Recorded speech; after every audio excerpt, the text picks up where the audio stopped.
On the basis of this system ID, once you provide it to us, we will generate a license for you accordingly.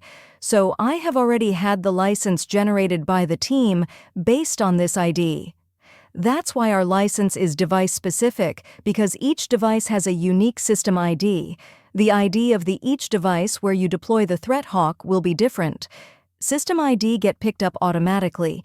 You will provide it to us, and based on that, we will generate the license for you, specifying how many days and how many devices are allowed.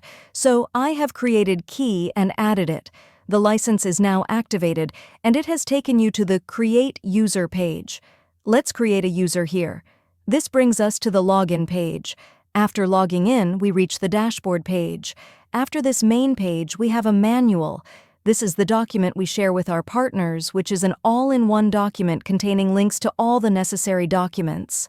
Clicking on any link will open the corresponding document. We have now deployed the threat hawk.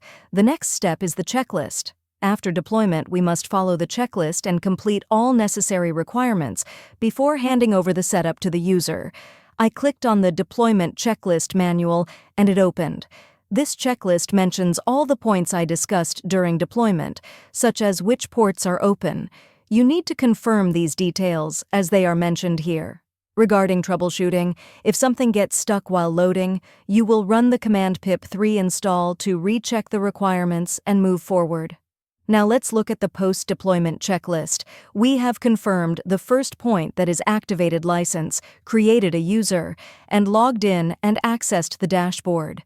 The fourth point is to create a report. We go to the browser, navigate to the reports page from the sidebar, and generate a random report. We generate a few reports and check the report history to see if they have been created. Once the status changes to complete, we download and verify whether the report contains data. If it does, it means the reporting functionality is working correctly. After testing, we delete the test data to provide the client with a clean dashboard. Moving to next point, if reports are not generated for some reason, a troubleshooting command is provided that you can run to diagnose and resolve the issue with the reports module. Now, moving to the fifth point, which is syncing dashboards. We return to the browser, go to the home page, and click the plus sign. Right now, there are no custom dashboards or charts, meaning no data is displayed. To sync the dashboards and charts with the server, we click on Sync Dashboards. There were 64 missing charts, which have now been synced. After syncing, we refresh the dashboard. Now, the built-in dashboards appear. If we open a dashboard such as NetFlow, no data is visible because Oblique Setup, which provides NetFlow data, has not been set up yet. Similarly, there is no data in other dashboards because no agents have been added yet. After syncing dashboards, the sixth point is to check whether the charts have synced. We open any dashboard and check if the charts appear. If needed, we navigate to custom visualizations and verify that all charts are present. Now, returning to the manual, the next step is to check storage management settings. We go to Settings, Manage Data, where we see disk size, system details, RAM, cores, and storage settings. We turn the Force Clean option on and save it. Then we turn it off and save it again to ensure that the alert is displayed properly. The next step is to set the date format and time zone. Once we go to Date Format Settings, it will automatically detect and select the time zone. After selecting, an option will appear indicating that the time zone has been set. Once the time zone is set, the services on the server will restart. So, after setting it, we click here once to restart the services. After the restart, we need to increase the API timeout via the command line. Since we are using a VM, there is no immediate issue, but if we were on the client side, they might be using an HDD instead of an SSD, which could cause delays. To prevent errors due to delayed responses, we increase the API timeout. To do this, navigate to the WAT-OSEC API configuration directory, open the API.yml file, uncomment the intervals tag and the request timeout, increase the time and save the file. That's all we need to do. Next, we return to the browser and check the manual for the next step. The next step is to configure alerts. If the client has an SMTP server and wants to set up email alerts, we go to the Configure Alerts section inside the Settings tab. Here, we enter the SMTP credentials and port details and save them. The client can also add email addresses where alerts should be sent when a specific alert level is triggered in the dashboard. Inside the dashboard, go to Configure Alerts, enter the SMTP credentials, and under Email Alerts, enter the recipient's email address. The client can define which alert level should trigger an email notification. Now let's talk about the Severity Level tab. This tab is used to drop logs based on their severity level. If the client doesn't want low-level alerts, we increase the monitoring level in ThreatHawk. Doing so will prevent it from picking up low-level alerts, but it will still process higher-level alerts and match them against rules and decoders. It is recommended to keep this level between 3 to 4, as increasing it too much might cause issues.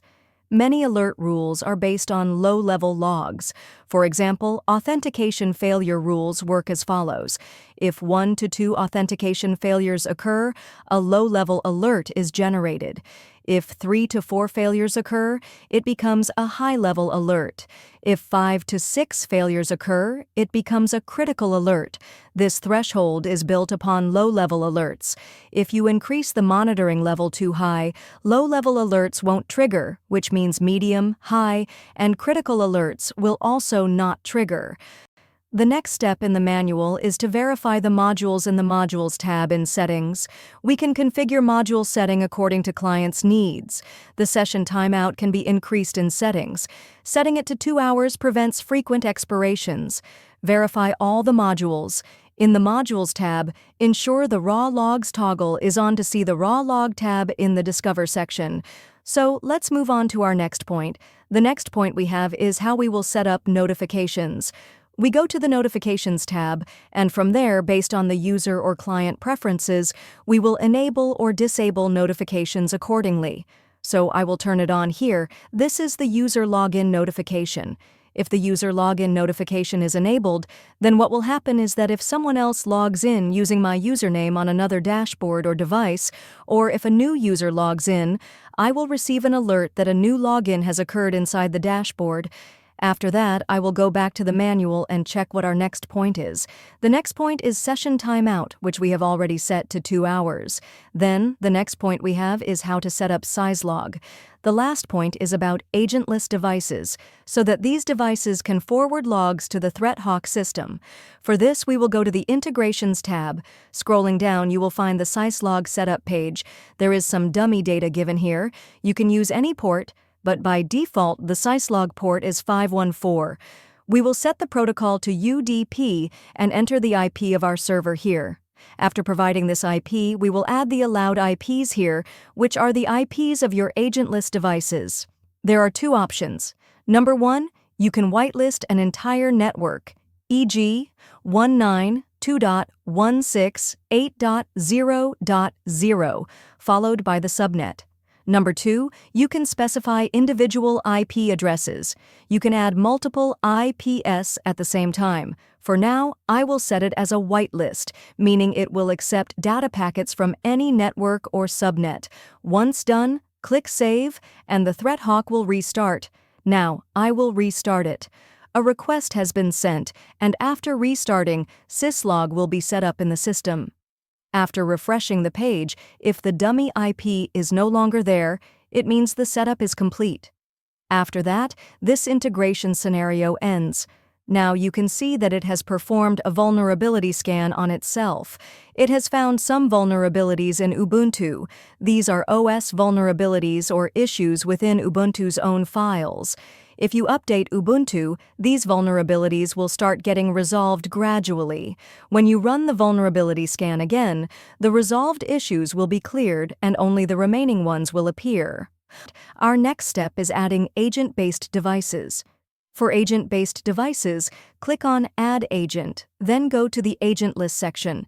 Enter the device name, its IP address, and select the category, like Firewall. Then choose the vendor. If a vendor is not listed, what should we do? For example, if Palo Alto is missing from the list. In that case, you can select any existing vendor as a temporary measure for the client. Then, use the command line to check for received packets on port 514. Then, you will provide us with the raw logs from that device. We will create rules and decoders based on those logs and integrate them. With the next release .update of ThreatHawk, that vendor, like Palo Alto, will be added to the drop-down list. Now let's say I enter an agentless device, assign it an IP, select Firewall, pick a vendor, and click Add. The device will now appear in the list. If it is grayed out, it means it has never connected. Green means active. Red means the device is not sending logs. Yellow means the device is in sleep mode, sending logs intermittently. For agent-based devices, there are only 3 states. Number 1, never connected, gray. Number 2, active, green. Number 3, not connected, red. The yellow state applies only to agentless devices. If I had an agentless device right now, I could have demonstrated this live. Since I don't have one at the moment, I will move on to agents and delete this entry. How to add agents. There are 2 methods to add an agent. 1. If the OS is latest, Windows 11 or updated Windows 10, we will go to Deploy Agent, select Windows, and proceed. The reason for requiring an updated OS is that our commands scripts use curl and tib, which are supported in the latest Windows versions, but were not available in older ones. We will select the OS, Windows, Linux, etc., and choose the version and add ThreatHawk IP at server address. You can add the agent to a specific group also. By default, it is set to the default group.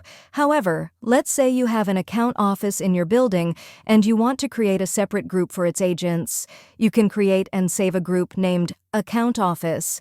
Now, the next time you add an agent, you can directly select Account Office from here, and the agent will be added to that group. Once you have configured these settings, a command will appear below. What do you need to do next? For the latest OS, simply copy this command, open the command line on the agent's system as an administrator, paste the command, and press Enter. This will successfully add the agent, and it will be authenticated here. Now let me demonstrate this process for you. I have a remote device, so I will access it. I will deploy the agent there and show you how it works. I have connected to a remote device via RDC and will now open the ThreatHawk dashboard in its browser. This ensures that I can easily copy and paste the command without any issues. I have opened the dashboard and am now logging in. So after logging in, I navigated to Agents. From there, I clicked on Deploy Agent, selected Windows, and entered the server IP address. Then I selected the group. Since I want to add this laptop system, which I have remotely accessed, to the Account Office group, I assigned it to that group. After selecting the group, I copied the command and opened the command line as administrator. Once the administrator command prompt was open, I pasted the copied command and pressed Enter. After pressing Enter, the agent will now download Sysmin, which is a Microsoft official package. It will then install and set up Sysmin, which is used for advanced monitoring and event forwarding. Once setup is complete, the agent will be deployed successfully, and it will connect it with the ThreatHawk. So now this agent is being deployed. Previously, Sysmin was being deployed. Now this will be an agent, and it will connect with it.